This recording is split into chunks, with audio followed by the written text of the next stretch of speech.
आज के ज़माने में लैपटॉप सिर्फ एक मशीन नहीं है, ये एक ज़रूरत है, एक दोस्त है, एक पार्टनर है। चाहे आप स्टूडेंट हैं, टीचर्स हैं, गेमर हैं या फिर हैं क्रिएटर, लेकिन क्या आपको पता है कि 90% लोग लैपटॉप खरीदते वक्त गलतियां करते हैं। कभी प्रोसेसर देखकर ललचा जाते हैं तो कभी रैम देखकर फंस जाते हैं और बाद में पछताते हैं, यार इतना पैसा लगाकर भी परफॉर्मेंस इतनी स्लो क्यों है।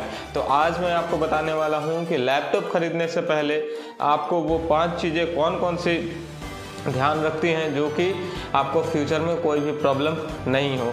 तो आज अगर आपने ध्यान नहीं दिया तो आपका पैसा फंसेगा और परफॉर्मेंस भी। तो चलिए बिना टाइम ख़राब करते हुए शुरू करते हैं आज की ये वीडियो प्रेम टेक स्टोरी के साथ। सब्सक्राइब करो प्रेम टेक स्टोरी चैनल को।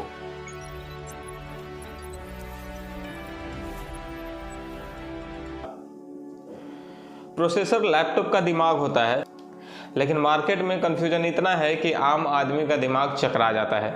इंटेल का i3, i5, i7, i9 और Ryzen का 3, 5, 7, 9 आते हैं, लेकिन कौन सा लेना है ये हमें समझ में नहीं आता। लेकिन जनरेशन ज़्यादा मैटर करता है। जैसे 12th generation is greater than 10th generation. 12th generation का जो भी लैपटॉप होता है वो 10th जनरेशन से काफ़ी अच्छा माना जाता है। न्यू जनरेशन का मतलब ये है कि बेटर परफॉर्मेंस और बेटर बैटरी ऑप्टिमाइजेशन। अगर मैं आपको एक प्रो टिप्स दूं कि आपको लैपटॉप कैसे लेना है, तो अगर आप स्टूडेंट हैं तो आपको i5 या Ryzen 5 आपके लिए एकदम परफेक्ट बैठता है। अगर आप वीडियो एडिटिंग, क्रिएटर्स, कोडिंग या गेमिंग करते हैं तो आपके लिए i7 और या फिर Ryzen 7 दोनों ही बेहतर चलेगा।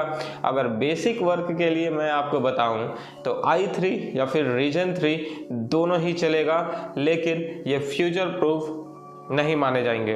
अगर प्रोसेसर को समझना है आपको तो ऐसे आप समझिए कि i3 है ऑल्टो, i5 है स्विफ्ट और i7 है थार। मतलब तीनों चलेंगे, बस आपके ज़रूरत और बजट पर निर्भर करता है। प्रोसेसर कितना भी तेज़ हो, अगर रैम और स्टोरेज कमज़ोर है तो लैपटॉप वैसा ही चलेगा जैसा कि ट्रैफिक जाम में फिरारी चलती है। कम से कम आपको 8 GB रैम बहुत ही ज़रूरी है। आज के डेट में अगर आप एडिटिंग करते हैं तो आपको 60 GB का रैम रिकमेंडेड है, आप वो ले लो अगर आप एक वीडियो एडिटर हो या फिर प्रोफेशनल वर्कर हो जिसको वीडियो एडिटिंग की ज़रूरत पड़ती है। अगर मैं आपको रैम के टाइप की बात बताऊं तो DDR4 ज़्यादा होता है DDR4 से, और वो DDR4 ज़्यादा अच्छा होता है DDR2 से। मतलब जितना भी न्यू आपका रैम होगा उतना ही ज़्यादा वो आपका फास्ट काम करेगा। अगर स्टोरेज में HDD पुराना है तो आप SSD नया लगाओ और वो और भी तेज़ चलेगा। ठीक है, HDD लैपटॉप को 40 सेकंड में चालू कर देगा, वहीं SSD अगर आपके लैपटॉप में है तो लैपटॉप को सिर्फ और सिर्फ 10 सेकंड में चालू करने के लिए बेहतर है। तो ऑब्वियस चॉइस आपके लिए है कि SSD HDD से बहुत ही अच्छा है। तो समझदार लोग जो भी होते हैं वो SSD को प्रीफर करते हैं, ना कि HDD से। और दुकानदार क्या करते हैं, आपको हाई स्टोरेज और हाई रैम दिखाकर आपको HDD चिपका देते हैं और आप समझते हैं कि हमने अच्छा लैपटॉप लिया है, लेकिन जो समझदार होते हैं वो HDD को प्रीफर करते हैं। ठीक है, अब मैं आपको अगर बताऊं तो 512 GB SSD सबसे बैलेंस्ड कॉम्बो माना जाता है। अगर आपको स्टोरेज चाहिए तो हाइब्रिड ले लीजिए, मतलब SSD प्लस HDD का कॉम्बो आप ले लीजिए, वो बहुत ही बेस्ट माना जाएगा। ठीक है, तो अब हम लोग बात करते हैं बैटरी लाइफ और डिस्प्ले पावर और क्लैरिटी की। ठीक है, ये तीनों का खेल बहुत ही मज़ेदार होता है। लैपटॉप तो पोर्टेबल डिवाइस है, लेकिन बैटरी जल्दी अगर ख़त्म हो जाए तो पोर्टेबल होने का क्या ही फ़ायदा है। ठीक है, तो अगर आपकी बैटरी लाइफ 6 से 8 घंटे तक लैपटॉप की चलती है तो बहुत ही अच्छी है। ठीक है, हाई परफॉर्मेंस लैपटॉप एवरेज 4 से 5 घंटे तक चलते हैं। एडिटिंग और गेमिंग दोनों अगर साथ साथ करें तो डिस्प्ले की बात करें तो IPS पैनल को जरूर देखना है, ये ब्राइट और कलर एक्यूरेट इसमें आपको मिलता है। रिजोल्यूशन भी मैटर करता है, आपको कम से कम फुल HD 1920:1080 आपको रिजोल्यूशन मिल लेना ही चाहिए आज के डेट में। ठीक है, इससे आपका यूजर इंटरफेस बहुत ही स्मूथ और फास्ट होता है। 4K डिस्प्ले सिर्फ और सिर्फ क्रिएटर के लिए ज़रूरी है, ज़रूरी नहीं कि आपको 4K चाहिए ही। जो क्रिएटर्स है, कंटेंट क्रिएटर्स है, प्रोफेशनल है, उनको 4K डिस्प्ले की ज़रूरत पड़ती है रिजोल्यूशन की। ठीक है, तो याद रखिए डिस्प्ले आपका जितना ज़्यादा ब्राइट होगा ना, बैटरी उतनी ही जल्दी खाएगी। तो हमारे दोस्त आ गए हैं, उनका भी बात आप सुनते रहिए साथ में। ठीक है, तो अगर आप सिर्फ बेसिक वर्क के लिए चाहते हैं तो आपको रिजोल्यूशन पर नहीं जाना है, क्योंकि बेसिक वर्क्स में आपको बैटरी बैकअप चाहिए, तो आप रिजोल्यूशन पर मत जाएं, तो ये बेहतर है। ठीक है, अब अगर हम लोग बात करें लैपटॉप के बॉडी की, तो लैपटॉप की बॉडी सिर्फ देखने के लिए नहीं होती है, यह ड्यूरेबिलिटी, कंफर्ट दोनों ही डिसाइड करती है कि आपका लैपटॉप कितना चलेगा। आपका लैपटॉप अगर किसी कोने से अगर टकराता है तो उसकी लाइफ कैसी रहने वाली है। ठीक है, तो मेटल बॉडी लैपटॉप हमेशा प्रीमियम फील देता है और ये हीट को भी क्या करता है, कम करता है। ठीक है, तो प्लास्टिक बॉडी सस्ता जरूर होता है लेकिन ये फ्रेगाइल भी होता है ना।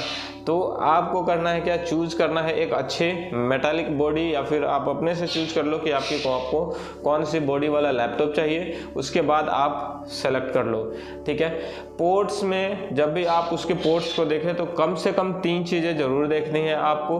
वो क्या है, पहला USB टाइप C ही आपको लेना है। दूसरा हम लोग बात करें तो उसमें आपको देखना है कि HDMI पोर्ट है या फिर नहीं है।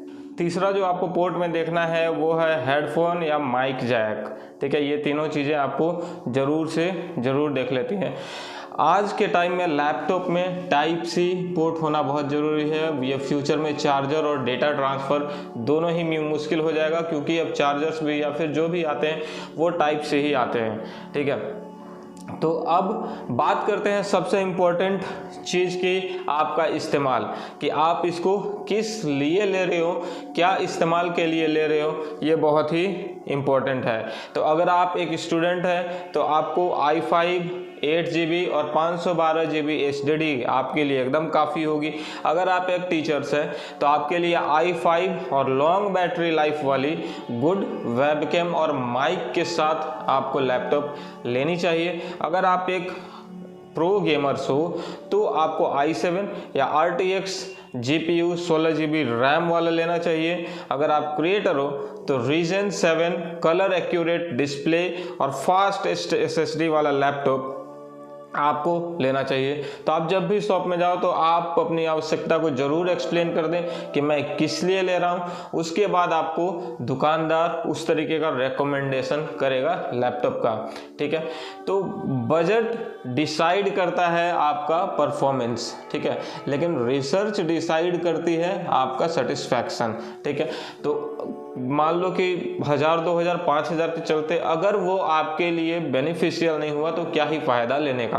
ठीक है, तो इसलिए एक बार आपको अच्छे से रिसर्च कर लेना है कि आप जिस लिए लैपटॉप ले रहे हो वो आपके लिए सेटिस्फैक्टरीली रहने वाला है या फिर नहीं रहने वाला है। ठीक है, अगर आपका बजट 50,000 का है तो HP, लेनोवो और एसर को एक बार आपको ज़रूर देख लेना चाहिए। अगर 60 से 80 हज़ार रुपये का आपका बजट बनता है तो आपको आसूस, वीवोबुक, डेल इंस्पायरन और HP NV जरूर एक बार चेकआउट कर लेना चाहिए। और 80,000 से प्लस अगर आपका बजट है तो आपको MacBook air M2, Asus Zenbook या गेमिंग लैपटॉप्स एक बार चेकआउट कर लेना चाहिए। ठीक है, तो लैपटॉप लेते समय हमेशा ऑफिशियल वेबसाइट्स या ट्रस्टेड प्लेटफॉर्म पर एक बार ज़रूर सर्च कर ले, ऐसे ही कहीं से आपको नहीं लेना है। ठीक है, स्टूडेंट डिस्काउंट प्रोग्राम्स कभी कभी कंपनियां लेकर आती है तो उस समय आपको चेकआउट कर लेना है। एक्स्ट्रा वारंटी और सर्विस सेंटर अवेलेबिलिटी भी आपको चेक कर लेनी है।